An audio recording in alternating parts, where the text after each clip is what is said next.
Hey guys, today I want to show you how to take a barren. I'm using a 1 to 50,000 scale map and the Silva 4 expedition compass. So we want to get from this point, which is Mullagh 572 summit, that wee tiny dot there, and we want to get from that point down to this cairn.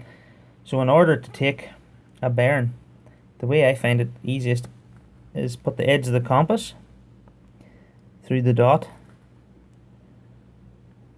So I'll put the edge of the compass through the dot, which is the summit point at 572, and through the cairn down here. Make sure they're going through it.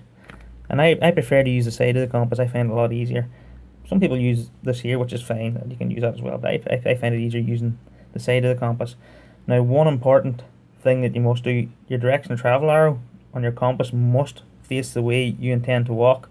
So, as I said, we're at the top of the 572 summit at Mullagh, and we want to get down to the cairn, so my direction of travel has to point where I'm going. So we're going from the summit to the cairn, direction of travel arrow is pointing that direction. And another thing that sometimes, especially younger people, when you're teaching them or training them, they get wrong is in your compass, especially the Silvas, they have in the compass housing they have it divided. They have a red half and a black half. Now the red half must always face to the top of the map when you're taking a bearing. So what you do is, these are called Northings on your map, and these lines are called eastings going this way.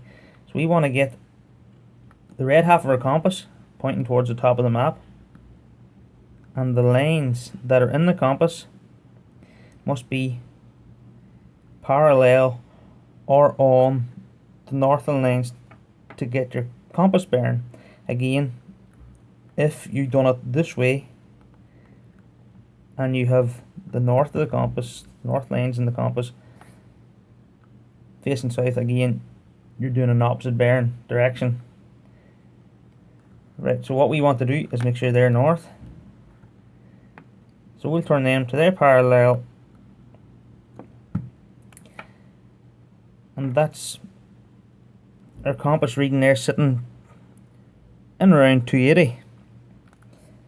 So what you do, another important thing is, depending on where you're at in the world, you need to make sure you find out, or on maps they give you a wee sum that you can do to make sure that you know what your magnetic variation is. Now, depending where you're at in the world, it's different, and every year changes.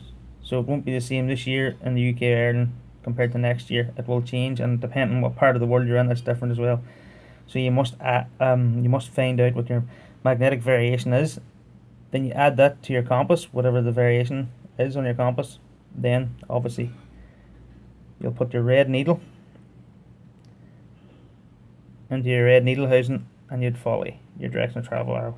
And that's pretty much how you take a bearing. But again, depending where you're at, and every year changes depending what part of the planet you're on. The variation, the magnetic variation is different, and every year changes. So always make sure that you check it. It changes every year before you do your bearings.